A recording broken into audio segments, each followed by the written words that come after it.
Have you ever had one of those moments where you suddenly see something clearly? Like you've been living in a fog and out of nowhere the clouds part, not in some dramatic Hollywood lightning strike way, but quietly, subtly.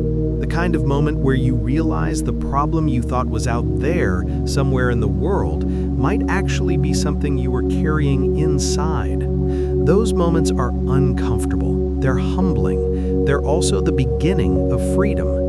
And that, my friends, is what today's video is about, because we're diving deep into one of the most striking self-development books ever written, The Courage to be Disliked, and exploring how this gentle, almost deceptively simple dialogue between a philosopher and a young man maps directly onto what many people call red pill insights in the type 1 sense. Waking up to personal responsibility, dropping the victim narrative, seeing life as it really is rather than how your insecurities have trained you to see it.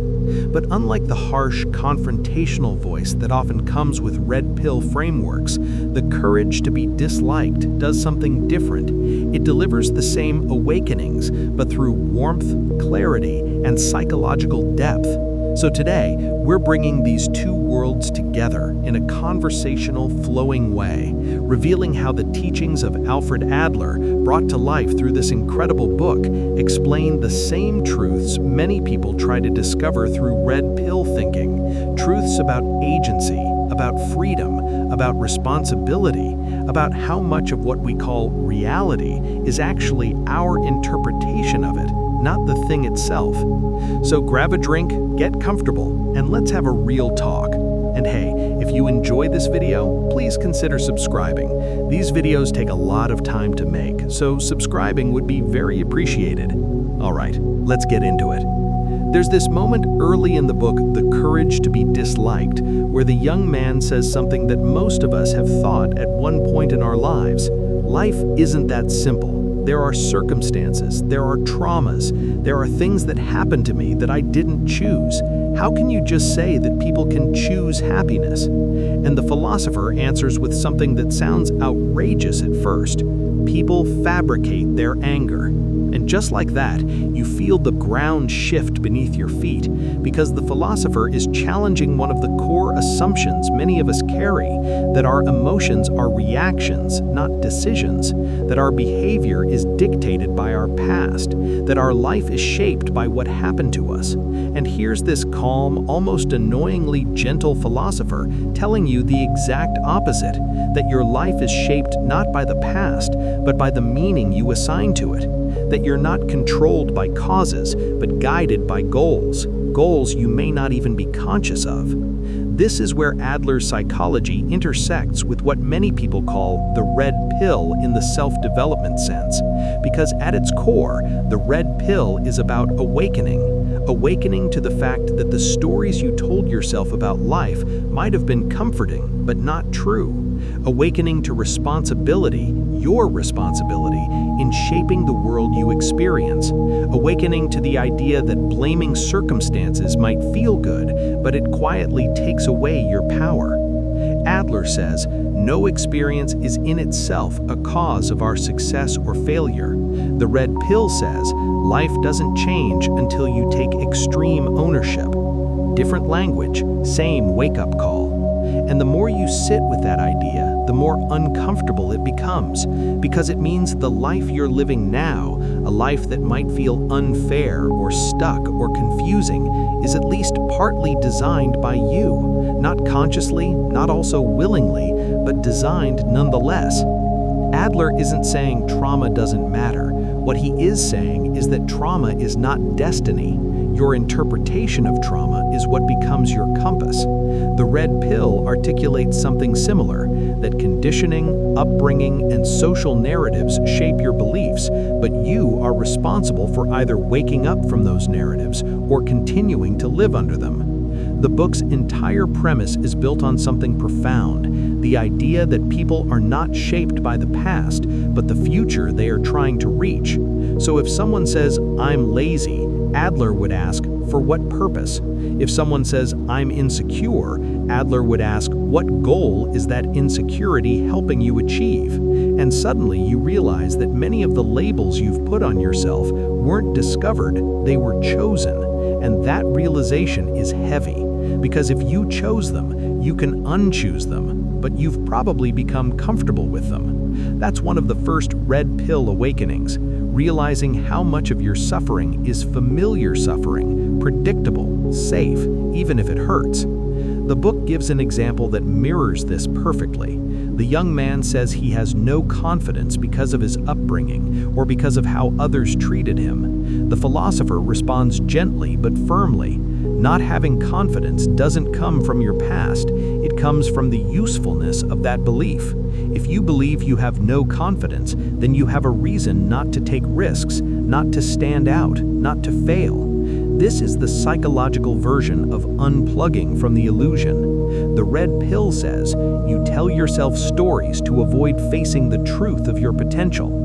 Adler says you create emotions and beliefs as tools for the goals you're trying to reach. Both perspectives are saying the cage isn't real, you built it, and you can walk out anytime.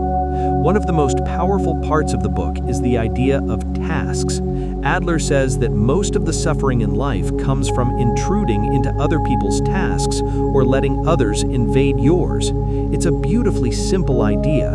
A task only belongs to you if you're the one who will ultimately face the consequences of it. Whether your boss likes you, whether someone talks badly about you, whether someone rejects you, these things are not your tasks because you cannot control them. And this is where the red pill's emphasis on internal versus external control aligns perfectly, because much of the awakening process is realizing how much time and emotional energy you've spent trying to control the uncontrollable, trying to change people, trying to fix their perceptions, trying to get validation from those whose opinions you can't actually influence.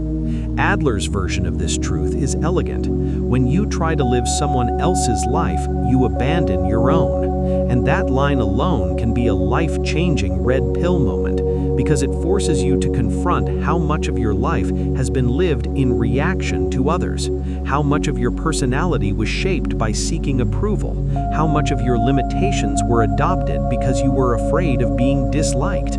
This brings us to the core message of the book, the courage to be disliked. It sounds simple, it sounds like something you could print on a coffee mug, but the meaning behind it is profound and difficult, because being disliked doesn't just mean not everyone will like me.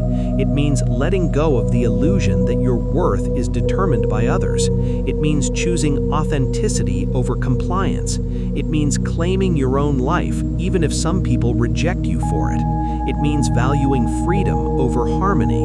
It means accepting responsibility for your choices, not hiding behind excuses. It means stepping into the world without needing a round of applause first. In red pill language, it means reclaiming your agency. It means refusing to outsource your self-image to others. It means realizing you've been living on social autopilot. One of the most startling moments in the book is when the philosopher tells the young man that all problems are interpersonal problems. And at first, that sounds dramatic, too absolute. How could all problems be interpersonal? But the explanation makes sense. Every problem that causes real suffering, anxiety, inferiority, conflict, fear, jealousy, all of it arises in the context of relationships. Even our relationship with ourselves is shaped by our expectations of others. This reflects a red pill truth. Most of what you believe is wrong with you isn't actually about you. It's about how you think others see you, or how you imagine they'll react to you, or how you think you'll be judged. You suffer not from your own evaluation of yourself, but from imagining the evaluation of others. The philosopher asks, why do you need to be recognized? It's such a simple question, but it's piercing, because recognition is the trap. Recognition is the prison. Recognition is the invisible chain that keeps you living a life designed by external expectations. Meanwhile, the red pill asks the same question, but in a more confrontational way. Why do you need validation? Why do you need approval? Why are you chasing people who don't even know themselves? Both perspectives point to this truth. Freedom begins the moment you stop performing. But performing is safe. Performing is rewarded. Performing makes others like you. Performing gives you predictability. And that's why the courage to be disliked is so rare, because it asks you to give up the comfort of being seen as good in order to finally become free. There's a moment in the book where the young man becomes angry, frustrated, almost offended by the philosopher's insistence that happiness is a choice. Oddly enough, this frustration mirrors what many people experience when encountering red pill ideas for the first time, because hearing that you've been holding the keys to your own cage the entire time is not comforting, it's painful. It creates a sense of betrayal, a sense of wasted years, a sense of why didn't anyone tell me this sooner? But the philosopher doesn't judge him, he doesn't scold him, he simply says,